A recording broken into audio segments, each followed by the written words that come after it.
நண்பர்களுக்கு வணக்கம். நான் உங்கள் இமானுவேல். குவாண்டம் கம்ப்யூட்டர்ஸ் அது தொடர்பாக நம்ம நிறைய விஷயங்களை டிஸ்கஸ் பண்ணியிருக்கோம் இதற்கு முந்தைய காலங்களில். பட் இந்தியாவில் குவாண்டம் கம்ப்யூட்டர்ஸ் தொடர்பான அந்த விழிப்புணர்வும் அண்ட் அதில் என்ன மாதிரியான டெவலப்மெண்ட் இருக்குது அப்படிங்கிற மாதிரி நம்ம டிஸ்கஸ் பண்ணது கிடையாது. எதனாலனா ஒரு குவாண்டம் கம்ப்யூட்டர் அப்படிங்கிற மாதிரியான ஒரு விஷயத்த நம்ம சொல்லும் பொழுது அதை முதல்ல ஒரு லேபில் வச்சு கிரியேட் பண்ணணும். அதுக்கப்புறம் அதில் சில மாறுதல்கள் செஞ்ச பிறகு தான் அதை ரூம் டெம்பரேச்சருக்கு கொண்டுட்டு வர முடியும். ஆல்ரெடி பார்த்தீங்கன்னாக்கா வெளிநாட்டிலலாம் ரூம் டெம்பரேச்சரில் செயல்படக்கூடிய குவாண்டம் ப்ராசஸர்ஸை அவங்க தயாரிக்க ஆரம்பிச்சிட்டாங்க. இந்தியாவிலையும் அதற்கான ரிசர்ச் எல்லாம் போயிட்டு தான் இருக்குது. நம்ம சொன்னாலும் சொல்லாட்டியும், நம்ம கேட்டாலும் கேட்காட்டியும் இது நடந்து தான் தீரணும். ஏன்னா ஃபியூச்சருங்கிறது குவாண்டமை நோக்கி தான் நகர்ந்துட்டு இருக்கு. குவாண்டம் ப்ராசஸருக்கு இந்தியாவில் என்ன மாதிரியான டிமாண்ட் இருக்குன்னு கேட்டிங்கன்னா பயங்கரமான டிமாண்ட் இருக்கு. இன்னைக்கு இருக்கக்கூடிய இளைஞர்கள் இந்த குவாண்டம் டெக்னாலஜியில் அவங்களுடைய கான்சன்ட்ரேஷனை அதிகமாக செலுத்தி ஏதாவது ஸ்டார்ட் அப் மாதிரியான நிறுவனங்களை ஓப்பன் பண்ணாங்கனாக்கா கண்டிப்பாக அது ஃபியூச்சரில் மிகப்பெரிய அளவில் சக்ஸஸ் ஆகுவதற்கான வாய்ப்புகள் என்பது கூடுதலாக இருக்குது. பட் அது தொடர்பான சில இன்ஃபர்மேஷன்ஸை நம்ம முதல்ல பேசிக்காக தெரிந்து வைத்துக் கொள்ள வேண்டிய அவசியம் இருக்குது. என்னுடைய மனசில் பட்ட சில விஷயங்களை உங்கள் கூட நான் ஷேர் பண்ணிக்கிறேன். அண்ட் இந்தியாவில் குவாண்டம் ப்ராசஸர் எந்த அளவிற்கான டெவலப்மெண்ட்டில் இருக்குது அப்படிங்கிறது தொடர்பாகவும் சில தகவல்களை உங்கள் கூட நான் பகிர்ந்துக்க போகிறேன். இது நெசசரியான்னு கேட்டிங்கன்னா கண்டிப்பாக நெசசரி தான். இன்றைக்கி மொபைல் ஃபோனில் இருக்கக்கூடிய எஸ்ஓசி தொடர்பாக நம்ம நிறைய விஷயங்களை பேசிட்டு தான் இருக்கோம். அது ரொம்ப பவர்ஃபுல்லாக இருக்குது அப்படிங்கிற மாதிரி 88 Gen 5 பார்த்தீங்கன்னாக்கா ரொம்ப பவர்ஃபுல்லான எஸ்ஓசி தான். இந்த குவாண்டம் ப்ராசஸர்ஸ்லாம் நம்ம பார்த்தோம்னாக்கா அதுங்க ஹேண்டில் பண்ணக்கூடிய அந்த டாஸ்க், அதனால சால்வ் பண்ணக்கூடிய அந்த ப்ராப்ளம்ஸ் என்பது ரொம்ப பயங்கரமாக இருக்குன்னு சொல்லலாம். அந்த அளவுக்கு ஹைப்பாக இருக்குது. ஸோ வெளிநாட்டை பற்றி நம்ம நிறையவே பேசியிருக்கோம் இதற்கு முந்தைய நாட்களில். அதன் பிறகு நம்ம அதிகமாக மொபைல் ஃபோன்லேயே கான்சன்ட்ரேட் பண்ணிட்டு இருந்ததுனால இந்த குவாண்டம் டெக்னாலஜி தொடர்பாக பேசக்கூடிய சந்தர்ப்பம் கிடைக்கல அப்படிங்கிற மாதிரி சொல்லலாம். இப்போ ஒரு சந்தர்ப்பம் கிடைச்சிருக்குது, நம்ம பேசலாம். இப்போ காலேஜிலலாம் படிச்சுட்டு இருக்கோம் இல்லையா, ஸ்கூல் எஜுகேஷன்லேயே சரி, அந்த சிலபஸ்லேயே குவாண்டம் டெக்னாலஜி தொடர்பான அந்த இன்ஃபர்மேஷன்ஸையும் மக்களுக்கு ஸ்டூடெண்ட்ஸுக்கு தெரியப்படுத்தணும் அப்படிங்கிற மாதிரியான ஒரு கோலை நோக்கி தான் அவங்க மூவ் ஆன் ஆகிட்டு இருக்காங்க. இது நல்ல விஷயம்தான். ஏன்னா ஒரு குழந்தைக்கு இந்த மாதிரியான விஷயங்கள் தெரிய ஆரம்பிச்சாதான் அந்த குழந்தை இந்த நாலேஜிலேயே வளரும். அந்த குழந்தையால தான் பார்த்தீங்கன்னாக்கா ஈஸியாக வந்து இதை லேர்ன் பண்ணிக்க முடியும். மற்றபடி பார்த்தீங்கன்னாக்கா ஒரு நார்மல் பர்சனால ஒரு 40 வயசு நம்ம கடந்துட்டோம், ஒரு 50 வயசு நெருங்கிட்டு இருக்கோம் அப்படிங்கும் போது நம்ம வந்து இந்த டெக்னாலஜியை உள்வாங்கிக்கிறதுக்கு ரொம்பவே கஷ்டப்படுவோம். அதாவது அந்த ஃபீல்டில் இல்லைன்னா நம்ம ஏதோ ஒரு ஃபீல்டில் இருப்போம், ஏதோ ஒரு பணியில் இருப்போம். இப்போ புதுசாக நம்ம நிறைய விஷயங்கள் சொல்லும்பொழுது அதை அண்டர்ஸ்டாண்ட் பண்ணிக்கிட்டு அதில் ஏதாவது ஒன்று புதுசாக இனோவேட்டிவாக உருவாக்கணுங்கிறது ரொம்ப கடினமான விஷயம். கொஞ்சம் வயது ஆனவர்களை பொறுத்த வரையில் இந்த ஆர்டிஃபிஷியல் இன்டெலிஜென்ஸ் வந்த பிறகே பார்த்தீங்கன்னாக்கா நிறைய விஷயங்கள் வந்து மாறுதல் அடைந்திருக்கிறது. அப்படிலாம் நம்ம பார்த்தோம்னாக்கா சின்ன குழந்தைகள்லேருந்து நம்ம பயிற்சி கொடுக்க வேண்டிய அவசியம் இருக்குது. இப்போ இது நம்ம ரொம்ப சிம்பிளாக சொல்லிடலாம். என்னுடைய காலகட்டத்தில் என்னுடைய 15 வயதுலேயோ 20 வயதுலேயோ கம்ப்யூட்டர் வந்து ரொம்ப சாதாரணமான விஷயம் ஆயிட்டு. நான் கம்ப்யூட்டர்லேயே தான் உட்காந்துருப்பேன். எங்கள் அப்பா வந்து பார்த்துட்டு இருப்பார். அவர் அந்த அளவுக்கு கம்ப்யூட்டரில் ரொம்ப ஆர்வம்லாம் செலுத்த மாட்டார். ஏன்னா அவருக்கு அது அவசியமற்றது. பர்சனல் கம்ப்யூட்டர்ஸ் வந்த பிறகு எல்லாருமே பார்த்தீங்கன்னாக்கா கம்ப்யூட்டரில் சில வேலைகளை செய்ய வேண்டிய அவசியம் ஏற்பட்டது. சில வேலைகள் அந்த வேலை நிமித்தமாக மட்டும்தான் அவங்களாம் வந்து கொஞ்சம் விஷயங்களை கற்றுப்பாங்களே தவிர்த்து மற்றபடி பார்த்தீங்கன்னாக்கா அதில் டீப்பாக இறங்கி அவங்க ஆராய்ச்சியெல்லாம் பண்ண போகிறது கிடையாது. மொபைல் ஃபோன்ஸே பார்த்தீங்கன்னாக்கா என்னுடைய அனுபவத்தில் நான் வந்து சொல்கிறேன், நானே ரொம்ப பெரிய ஆர்வம்லாம் அதுக்கு ஆரம்ப காலத்தில் செலுத்தினது கிடையாது. பட் காலப்போக்கில் பார்த்தீங்கன்னாக்கா மாறுதல் அடைய அது தொடர்பான இன்ஃபர்மேஷன்ஸை நம்ம தெரிஞ்சுக்க வேண்டிய கட்டாயம் வந்து ஏற்பட்டு விட்டது. 2010க்கு பிறகு தான் இது எல்லாமே அது நடக்குது. அதுக்கு முன்னாடியே வந்து மொபைல் ஃபோன்ஸ் இருந்தது. அதெல்லாம் நம்ம வந்து யூஸ் பண்ணுவோம் ஃபோன் பண்ணுறதுக்கு, இல்லை ஜிபிஆர்எஸ் கனெக்ட் பண்ணி ஏதாவது ஃபோட்டோஸ் டவுன்லோட் பண்ணுறதுக்கு யூஸ் பண்ணுவோம். எம்எம்எஸ் மாதிரியான விஷயங்கள்லாம் இருந்தது. அதெல்லாம் பெரிய விஷயம் மாதிரி. எம்எம்எஸ் அனுப்புனாக்கா காசு விட்டு பிச்சிட்லாம் போகும். ஸோ இந்த மாதிரியான பல விஷயங்கள் வந்து இருந்தது. அதெல்லாம் கடந்து தான் வந்திருக்கும். பட் இப்போ நம்ம பார்த்தோம்னாக்கா யங்ஸ்டர்ஸ் மத்தியில், அதாவது எனக்கு ஒரு 10 வருஷம் கழிச்சோ இல்லை ஒரு 15 வருடம் கழித்தோ பிறகோ பிறந்தவர்களுக்கு இந்த மொபைல் ஃபோன் தொடர்பான விஷயங்கள் வந்து ரொம்ப ஈஸியாக இருக்கும். இது வந்து ஜஸ்ட் லைக் தட் அப்படிங்கிற மாதிரி டக்குன்னு தூக்கி போட்டு போயிட்டே இருப்பாங்க.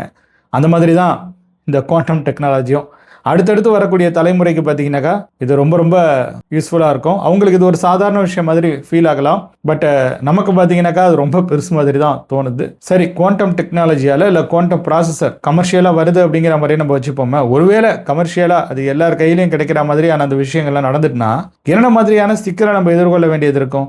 என்னுடைய பாயிண்ட் ஆஃப் வியூலேருந்து நான் வந்து சொல்கிறேன். நம்ம பேங்க்கில் இருக்கக்கூடிய பணம் எல்லாம் செக்யூராக இருக்குது அப்படிங்கிற மாதிரி நினைத்து கொண்டு இருக்கிறோம். ஜிபேல தான் இன்றைக்கி பெரும்பாலும் நம்ம வந்து டிரான்சாக்ஷன் எல்லாமே பண்ணுறோம். சாஃப்ட்வேர் ரிலேட்டட் விஷயங்களில் மூழ்கிட்டோம்னு சொல்லலாம். ஸோ நம்மளுடைய அசட்ஸ், நம்மளுடைய இன்ஃபர்மேஷன்ஸ் எல்லாமே பார்த்தீங்கன்னா ஒரு சர்வரில் எங்கேயோ போய் ஸ்டோர் ஆகிருக்கு. ஆனால் அது வந்து என்கிரிப்ட் ஆகிருக்கு. எல்லாராலையும் அதை வந்து ஆக்சஸ் பண்ண முடியல. கவர்மெண்ட் நினைச்சா அதை ஆக்சஸ் பண்ணலாம். அந்த மாதிரி சில பேருக்கு தான் அந்த ஆக்சஸ் வந்து இருக்கும். மாற்றி அமைக்கப்பட்டு இருக்கிறது. அதாவது அப்படியே டைரக்டா அந்த இன்ஃபர்மேஷன் இல்லாம அது அப்படியே என்கிரிப்ட் ஆகி வேற மாதிரியான ஒரு தகவலாக அது வந்து இருக்கிறது அப்படிங்கிற மாதிரி சொல்லலாம். சிம்பிளா சொல்லணும்னாக்கா இப்போ அந்த தகவலை மறுபடியும் பழைய மாதிரி மாற்றணும்னாக்கா அதுதான் டிகிரிப்ஷன். அந்த என்கிரிப்ஷனுக்கு என்ன மாதிரியான அந்த விஷயங்களை நம்ம யூஸ் பண்ணோமோ அதே மாதிரியே அதை ரிவர்ஸில் பண்ணோம்னாக்கா டிகிரிப்ட் ஆகும். கரெக்டா? இப்போ RSA அல்காரிதம் மாதிரியான விஷயங்களை தான் நம்ம வந்து யூஸ் பண்ணிட்டு இருந்தோம். அது இப்போ இருக்கக்கூடிய அந்த கம்ப்யூட்டர்ஸால அவ்வளோ ஈஸியாக கிராக் பண்ணக்கூடிய விஷயமாக இல்லை. ஏன்னா இப்போ இருக்கக்கூடிய ப்ராசஸர்ஸ் அந்த அளவுக்கு பவர்ஃபுல்லாக இல்லை. கிராக் பண்ணி டிகிரிப்ட் பண்ணுற அளவிற்கு ரொம்ப கேப்பபிளாக இல்லைன்னு சொல்லலாம். எல்லாராலையும் அது பண்ண முடியாது. சில பேர் முயற்சி பண்ணி இந்த மாதிரியான அந்த விஷயங்கள்லாம் பண்ணுறாங்க. அவங்கள தான் நம்ம ஹேக்கர் அப்படிங்கிற மாதிரி சொல்கிறோம். இப்போ குவாண்டம் டெக்னாலஜி உள்ளே வருது அப்படிங்கும் போது அதுக்கு இதெல்லாம் ஒரு சாதாரண விஷயமா ரொம்ப ரொம்ப காம்ப்ளெக்ஸான விஷயங்களை ரொம்ப நாள் நம்ம வந்து எடுத்துக்கக்கூடிய விஷயங்களை அசால்ட்டாக சால்வ் பண்ண முடியுது.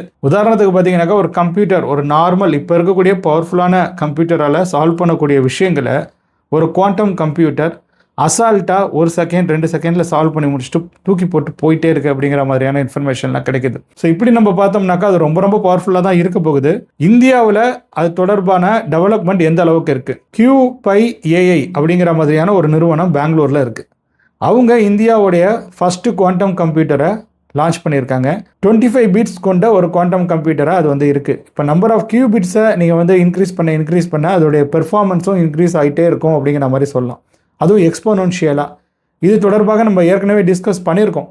ப்ரீவியஸ் வீடியோஸில் பார்த்தீங்கன்னாக்கா குவாண்டம் கம்ப்யூட்டர்ஸ் தொடர்பாகவும் நம்ம இடையே சில இன்ஃபர்மேஷன்ஸை ஷேர் பண்ணிக்கிட்டு தான் இருப்போம். ஸோ 25 கியூபிட்ஸுங்கிறது நல்ல விஷயம்தான். அருமையான ஒரு குவாண்டம் ப்ராசஸர் மாதிரி தான் நமக்கு வந்து தெரியுது. பட் இது வந்து லேபில் தான் இருக்கும்.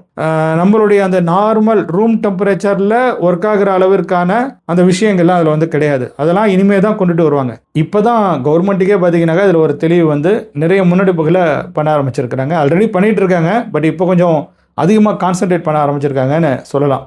ஏன்னா எஜுகேஷன் இன்ஸ்டிடியூஷன் லெவலில் தான் ஃபஸ்ட்டு இதை நம்ம கொண்டுட்டு போய் சேர்க்கணும். அதுக்கப்புறம் தான் ரிசர்ச் வந்து பயங்கரமாக நடக்க ஆரம்பிக்கும். அதன் பிறகு ஸ்டார்ட் அப்ஸ், அதன் பிறகு தான் உங்களுக்கு வந்து கமர்ஷியல் பர்பஸை பற்றி நம்ம திங்க் பண்ண முடியும். கமர்ஷியலாக எல்லார் கைக்கும் அது வந்து எப்படி போய் சென்றடையணும் அப்படிங்கிற மாதிரிலாம். அதுக்கு என்ன பேர் வச்சுருக்காங்கனாக்கா QPI-AI இந்தஸ். இதுதான் இந்தியாவினுடைய முதல் குவாண்டம் ப்ராசஸராக அப்படின்னு அவங்க வந்து சொல்கிறாங்க. இப்போ டாடா இன்ஸ்டியூட்லேயும் பார்த்தீங்கன்னாக்கா இது தொடர்பான ரிசர்ச்சஸ் வந்து போயிட்டுருக்கு. ஆல்மோஸ்ட் அவங்க நெருங்கிட்டாங்க அப்படிங்கிற மாதிரி சொல்கிறாங்க. இனிமேல் இதில் வந்து கியூபிட்ஸை வந்து இன்க்ரீஸ் பண்ணிகிட்டே போயிட்டுருப்பாங்க. 24 கியூபிட்ஸ் கொண்ட ஒரு குவாண்டம் ப்ராசஸரை நாங்கள் டிசைன் பண்ணி அதை முடிக்க போகிறோம். அந்த விஷயத்தையே நாங்கள் வந்து கம்ப்ளீட் பண்ண போகிறோம். அதுக்கு கிட்டத்தட்ட நெருக்கத்தில் இருக்கும் அப்படிங்கிற மாதிரி சொல்லியிருக்காங்க. TIFRன்னு சொல்லுவாங்க, Tata institute of fundamental research. அங்கே தான் இதை வந்து சொல்லியிருக்கிறாங்க. அண்டு வந்து ஃப்யூச்சரில் இதை வந்து ஒரு 100 கியூபிட்ஸ் வரைக்கும் கொண்டுட்டு போகிறதுக்கான திட்டம் அவங்களுக்கு இருக்குது அடுத்து வரக்கூடிய ஆண்டுகளில். ஸோ கூடிய விரைவில் டாடா தரப்பில் இருந்தும் நம்ம வந்து ஒரு 24 கியூபிட்ஸ்கள் கொண்ட ஒரு குவாண்டம் ப்ராசஸரை எக்ஸ்பெக்ட் பண்ணலாம். இவங்க அதை மென்ஷன் பண்ணும் போதே ஸ்மால் ஸ்கேல் குவாண்டம் கம்ப்யூட்டர் அப்படிங்கிற மாதிரி தான் சொல்கிறாங்க. ஸோ அதுவும் வந்து நல்ல விஷயம்தான். இப்போ QPI-AI பொறுத்த வரைக்கும் அவங்க வந்து AI ரிலேட்டட் டாஸ்க்கு அவங்க வந்து ரொம்ப முக்கியத்துவம் வந்து கொடுப்பாங்க. ஸோ குவாண்டம் ப்ராசஸரை யூஸ் பண்ணி அந்த AI ரிலேட்டட் டாஸ்க்ஸ் எல்லாத்தையும் மேம்படுத்துறதுக்கு நிறைய முயற்சிகள் எடுப்பாங்க அப்படிங்கிற மாதிரி தான் நம்ம வந்து பார்க்குறோம். நார்மல் யூஸருக்கும் ஆக்சஸ் கொடுக்குற வகையில் அவங்க சில விஷயங்களை அடுத்தடுத்து வரக்கூடிய நாட்களில் முன்னெடுப்பாங்க. அதற்கான வாய்ப்பு ரொம்ப அதிகமாக இருக்குது. ஸோ இந்தியாவிலையும் பார்த்தீங்கன்னாக்கா குவாண்டம் ப்ராசஸர்ஸ் தொடர்பான அந்த டெக்னாலஜி ஊடுருவி நல்லா தான் செயல்பட்டு கொண்டு இருக்கிறது. நிலாவில் அமெரிக்கன்ஸ் கால் தடம் பதித்த பிறகு அதில் இருக்கிற கான்ஸ்பைரசியை விட்டுடுங்க. அதில் கொடி ஆடிச்சா கொடி ஆடலையா, மண்ணு பறந்துச்சா மண்ணு பறக்கலையா, இதெல்லாம் நமக்கு தேவையில்லை. அதன் பிறகு சந்திராயன் அப்படிங்கிற மாதிரியான ஒரு மிஷனை லான்ச் பண்ணி ரொம்ப லேட்டானாலும் லேட்டஸ்ட்டாக நம்ம போய் நிலாவில் கால் தடம் பதிச்சோம் அப்படிங்கிற மாதிரி ஒரு டிவைஸை நம்ம அனுப்பி வச்சுருந்தோம் இல்லையா, இந்த ரோவர். பட் அவ்வளோ டிலேயெல்லாம் இதை நம்மளால் பண்ண முடியாது. 50 வருஷம் கழிச்சோ 30 வருஷம் கழிச்சோ இதெல்லாம் வந்து பண்ண முடியாது. இதை வந்து உடனே பண்ணணும். ஏன்னா இது வந்து நமக்குள்ளே இப்போ நிலாவில் போய் கால் தடம் பதிக்கிறதுங்கிறது வந்து எங்கேயோ இருக்குது நிலா, அதெல்லாம் வந்து வேறு விஷயம். பட் இப்போ இருக்கக்கூடிய டெக்னாலஜிங்கிறது வந்து நமக்கு அவசிய தேவையாக இருக்குது. அதனால் வேகமாக நம்ம செய்ய வேண்டிய கட்டாயத்தில் வந்து இருக்கிறோம்.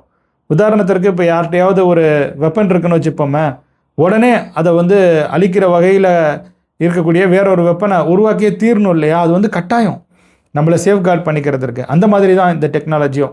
இப்போ குவாண்டம் ப்ராசஸரில் வேறு கண்ட்ரிஸ் எல்லாமே கான்சன்ட்ரேட் பண்ணி அவங்க டெவலப்மெண்ட்டை கொண்டு வந்துட்டு இருந்தாங்கனாக்கா, நம்மளும் வந்து போட்டி போடணும். நமக்கு விருப்பம் இருக்கோ இல்லையோ, நம்ம இந்த ரேஸில் பார்ட்டிசிபேட் பண்ணி தான் ஆகணும். அது கட்டாயம். பெங்களூரில் இருக்கிற இந்தியன் இன்ஸ்டிடியூட் ஆஃப் சயின்ஸ் இருக்கு இல்லையா, அவங்க என்ன சொல்கிறாங்கனாக்கா, குவாண்டம் ஃபோட்டானிக் ரிசர்ச்சுக்காக குவாண்டம் ப்ராசஸரை உருவாக்கிட்டு இருக்கோம் அப்படிங்கிற மாதிரி சொல்கிறாங்க. 6 கியூபிட்டுகள் கொண்ட ஃபோட்டானிக் குவாண்டம் ப்ராசஸரை அவங்களும் உருவாக்கி வச்சுருக்கோம் அப்படிங்கிற மாதிரி தான் சில விஷயங்களை வந்து சொல்கிறாங்க. ஸோ ஐஐடி மெட்ராஸ்லேயும் பார்த்தீங்கன்னாக்கா இது தொடர்பான அந்த விஷயங்கள் எல்லாமே நடந்துக்கிட்டு தான் இருக்குது. முதல்ல இப்போ என்ன பண்ண போகிறாங்கனாக்கா, எல்லாரும் வந்து குவாண்டம் ப்ராசஸர்ஸை லேபில் வச்சு டிசைன் பண்ண போகிறாங்க.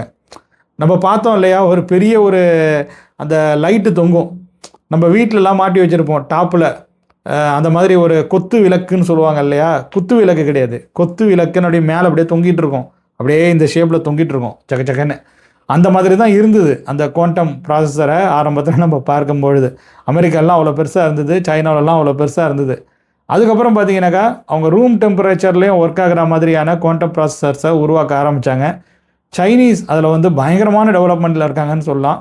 அவங்க அடிக்கடி காமிச்சிட்டே இருக்காங்க, இந்த மாதிரியான ப்ராசஸரை நாங்கள் வந்து உருவாக்கியிருக்கோம் அப்படிங்கிற மாதிரி. நம்ம ஏற்கனவே டிஸ்கஸும் பண்ணியிருக்கிறோம் இதை, ரொம்ப சின்ன சைஸில் இருக்கக்கூடிய அந்த குவாண்டம் ப்ராசஸரை. இப்போ இந்தியாவும் பார்த்தீங்கன்னாக்கா ஓரளவிற்கு இந்த குவாண்டம் டெக்னாலஜியில் சில விஷயங்களை பண்ணிட்டு தான் இருக்காங்க. நிறைய சலுகைகள் இப்போ வந்து கொடுக்குறாங்க இந்த குவாண்டம் ரிலேட்டட் ஸ்டார்ட் அப்ஸுக்கு. எஜுகேஷன் விஷயங்கள், அதாவது ஸ்கூல் எஜுகேஷனில் கூட இந்த குவாண்டம் ரிலேட்டட் விஷயங்களை கொண்டு போய் சேர்க்க வேண்டிய கட்டாயம் வந்து ஏற்பட்டு இருக்கிறது.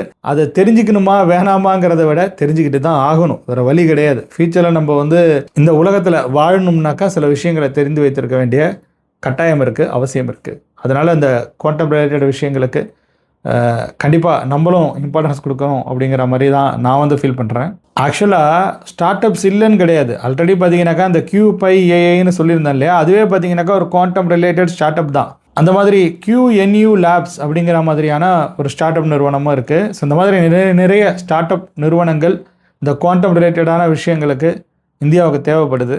நீங்கள் யாராவது இந்த குவாண்டம் கம்ப்யூட்டர்ஸ் ரிலேட்டடான விஷயங்களில் ஆர்வமாக இருக்கீங்களா அப்படிங்கிறத மறக்காமல் கமெண்ட் செக்ஷனில் எங்கள் கூட ஷேர் பண்ணிக்கோங்க. அது இன்னொரு விஷயத்தையும் நான் வந்து சொல்லிடுறேன். இது வந்து என்கிரிப்ஷனை உடைக்கிறதுக்கு எந்த அளவிற்கு பவர்ஃபுல்லாக இருக்கோ, மறுபடியும் அதை டிக்ரிப்ட் பண்ணுறது இதுக்கு ஈஸின்னு நம்ம சொன்னாலும், இதால் டிக்ரிப்ட் பண்ண முடியாத ஒரு என்கிரிப்ஷன் மெத்தடை நம்ம உருவாக்கணும்னாக்கா அதையும் இந்த குவாண்டம் கம்ப்யூட்டர் யூஸ் பண்ணி தான் நம்மளால் உருவாக்க முடியும். அதுதான் அவங்க வந்து ஒரு முக்கியமான ஒரு விஷயம். ஸோ மொத்தத்தில் பார்த்தீங்கன்னாக்கா இந்த டெக்னாலஜி வேறு மாதிரி போயிட்டுருக்கு, ரொம்ப ரொம்ப அட்வான்ஸ்டாக ஆகிட்டுருக்கு டே பை டே அப்படிங்கிற மாதிரி சொல்லலாம். கியூபிட்ஸ் பற்றியும் நிறையவே பேசியிருக்கோம். இந்த ஸ்க்ராடிங்கர் கேட் எக்ஸ்பிரிமெண்ட் பற்றியும் சில விஷயங்கள் பேசியிருக்கோம்னு நினைக்கிறேன் சில நாட்களுக்கு முன்பாக. அவ்வளோதான் இந்த வீடியோவை பொறுத்த வரைக்கும். இந்த வீடியோ உங்களுக்கு யூஸ்ஃபுல்லாக இருந்திருக்கும் அப்படிங்கிற மாதிரி நான் வந்து நம்புகிறேன். உங்களுக்கு இந்த வீடியோ பயனுள்ள வகையில் அமைந்திருக்கு அப்படிங்கிற மாதிரி தோணுச்சுன்னா நீங்கள் இந்த வீடியோவை லைக் செய்து கொள்ளுங்கள், உங்கள் நண்பர்களுடன் பகிர்ந்து கொண்டு ஷேர் செய்து கொள்ளுங்கள். மறக்காமல் நமது இமானுவேல் எக்ஸ்ப்ளோர்ஸ் யூடியூப் பக்கத்திற்கு சப்ஸ்கிரைப் மற்றும் ஃபாலோ செய்து வைத்துக் கொள்ளுங்கள். மேலும் பல இன்ட்ரெஸ்டிங்கான இன்ஃபர்மேஷன்ஸோட அடுத்தடுத்த வீடியோஸில் உங்கள் அனைவரையும் சந்திக்கிறேன். அதுவரையில் உங்களிடமிருந்து விடைபெற்றுக் கொள்வது உங்கள் இமானுவேல். நன்றி, வணக்கம்.